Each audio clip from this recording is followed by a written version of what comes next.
Okay. Well, thank you so much for having me here today. It's truly an honor to speak at TEDxFoCo. And I'm here to speak with you as the experienced learner. And I was wondering if everyone in the room that's gone to school could raise their hands. That seems about right. We're, a pretty well-educated community. I was wondering if you could take a minute to remember what school was like. And I'm not talking about playing at recess or eating at the cafeteria. We all know how socially awkward and traumatizing those periods can be. Maybe it was just me. I'm talking about remembering the classrooms. I'm talking about the way the chairs all faced, kind of like you are now, in rows facing the front of the room with the teacher up front. They're kind of like this autocratic figure telling you right from wrong. Remember the way we used to cover our textbooks in old brown paper bags from the grocery store? We'd write on the spines of each of them, one for history, one for math, one for science. Remember the way we used to take those multiple choice tests? You have to color in the circles just right with the number 2 pencil, otherwise you wouldn't get any credit for it. Are you guys getting a good image in your mind of what I'm talking about, what school was like? I want you to hold on to that image. I want you to hold on to it because we are going to paint over that picture of what I call the traditional classroom. We're going to paint over it today because I believe that our education system is failing our kids. And this is not news. Right? We all know that our system is failing our kids. And the best way for me to demonstrate how is by sharing my own story. You see, I had trouble learning how to read, and I was in a special ed class. At one point, my teacher met with my parents, and she said there was nothing she could do. I was a lost cause. My parents were infuriated. I, of course, had this stigma of stupid attached to me that I spent most of my life trying to overcome. And by the time I did finally learn how to read, I was 8 years old, and it was after my parents had hired a private tutor to work with me.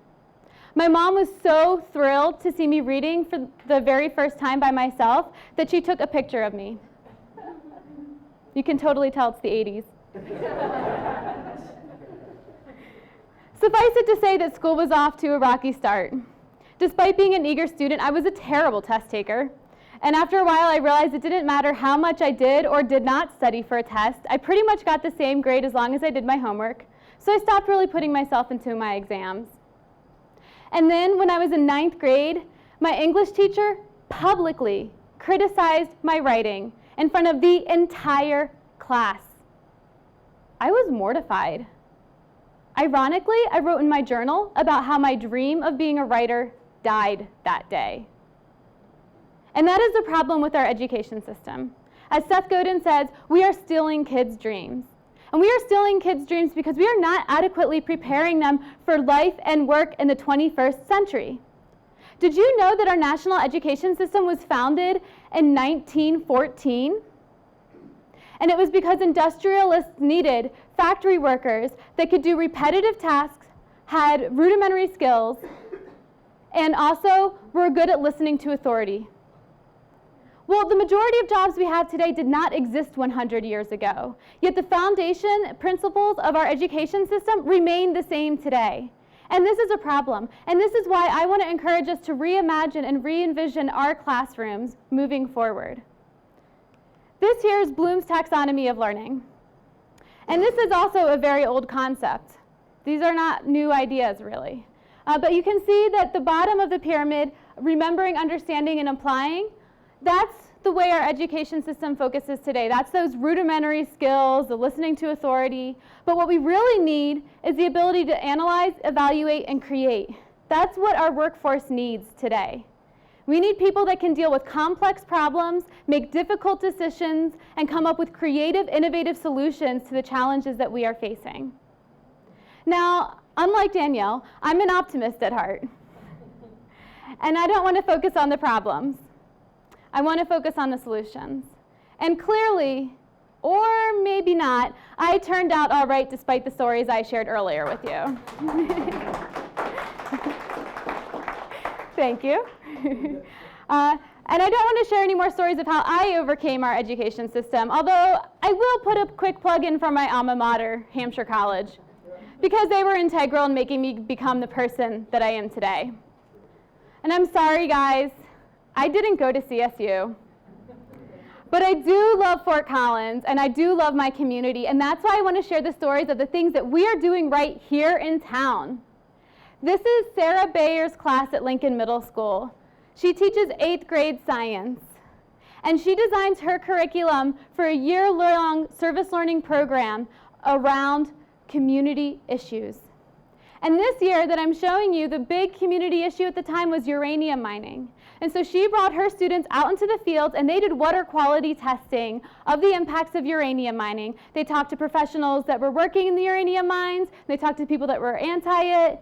And it was an amazing experience. This is what the kids had to say about it. Getting involved and actually doing something about the issues we were learning about has been amazing. This same student recognized that they had never taken a class like this in their entire life. It was profound for them. The students then had this science cafe where they brought together people from both sides of the issue and they explored the problem, and what they realized was the root challenge, the real root problem was not whether or not we should do uranium mining, but it was about meeting our energy needs as a community. And so the students shifted into learning about renewables, energy conservation and efficiency, and waste reduction. And some of the students worked on special projects that they identified they wanted to dig deeper in, and other students worked on an energy audit of the school. At this time, Lincoln Middle School was the most energy-intensive school in the district. And the students went around and analyzed where energy was being wasted and used and came up with a solution to help the school reduce their energy use. And you know what the kids had to say about it? They said, truthfully, it was challenging. Having units that incorporated service learning gave you a goal or more of an incentive to succeed. This was the most difficult class they had ever taken.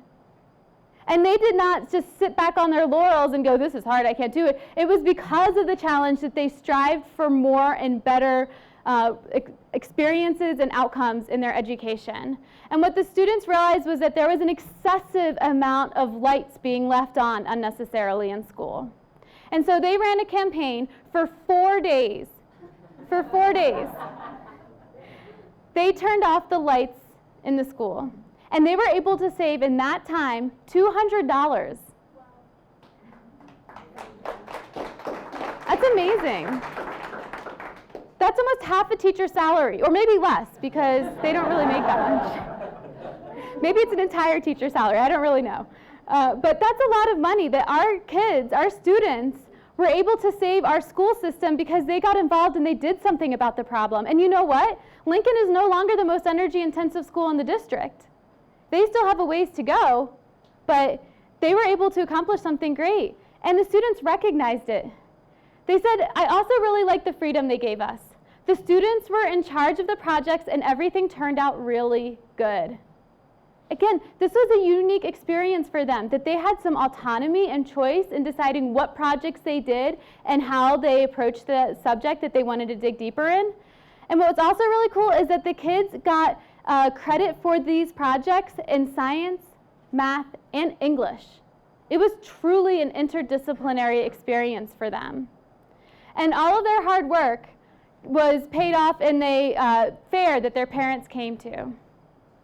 So there are 3 components of the Reimagined classroom that I want you to take home today. Because as you saw in the pictures I showed you, none of them looked like that traditional classroom we were all remembering of our childhood, right? They were hands-on, they were in the community. So the first piece of the Reimagined classroom is the creative process. And I'm not just talking about fun arts and crafts. I'm talking about actually teaching kids the ability to envision making something out of nothing, to envision the outcome that they want, to evaluate where they are today, and to combine that experience to identify the steps and the actions they need to accomplish the outcome they desire. That's what the kids did with the energy audit in their school and the projects that they worked on. The second piece of the Reimagined classroom is to get rid of extrinsic motivation, get rid of the rewards and the punishment of tests and grades, and to instead use intrinsic motivation. And there are a few different ways that you can encourage intrinsic motivation. One is through challenge. As we saw earlier, students that were challenged, that were doing something that was above and beyond what they'd ever thought they were capable of doing before, actually motivated them to succeed, gave them an incentive Another way to encourage intrinsic motivation is through purpose. Giving our students the opportunity to learn through real life, real community issues gives them a sense of meaning in their education so that they can recognize that they're actually working towards something that's important in life and not just taking tests and getting grades that they don't see a correlation between that and real life, because they're right, there isn't one.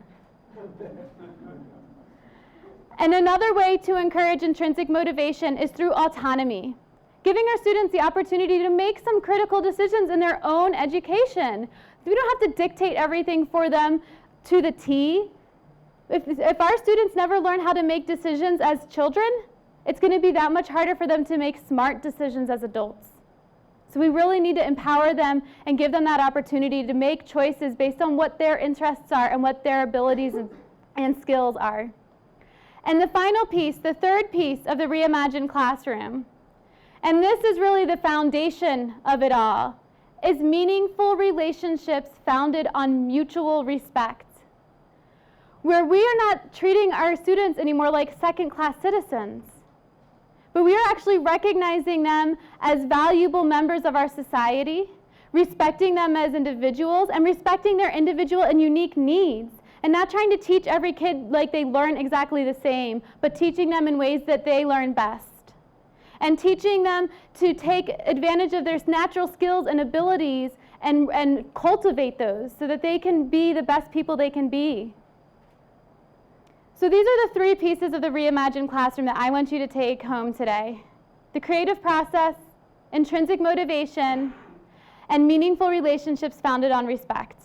And there are a few things that you can do when you leave here today. One is that you can embrace your own lifelong learning and lead by example.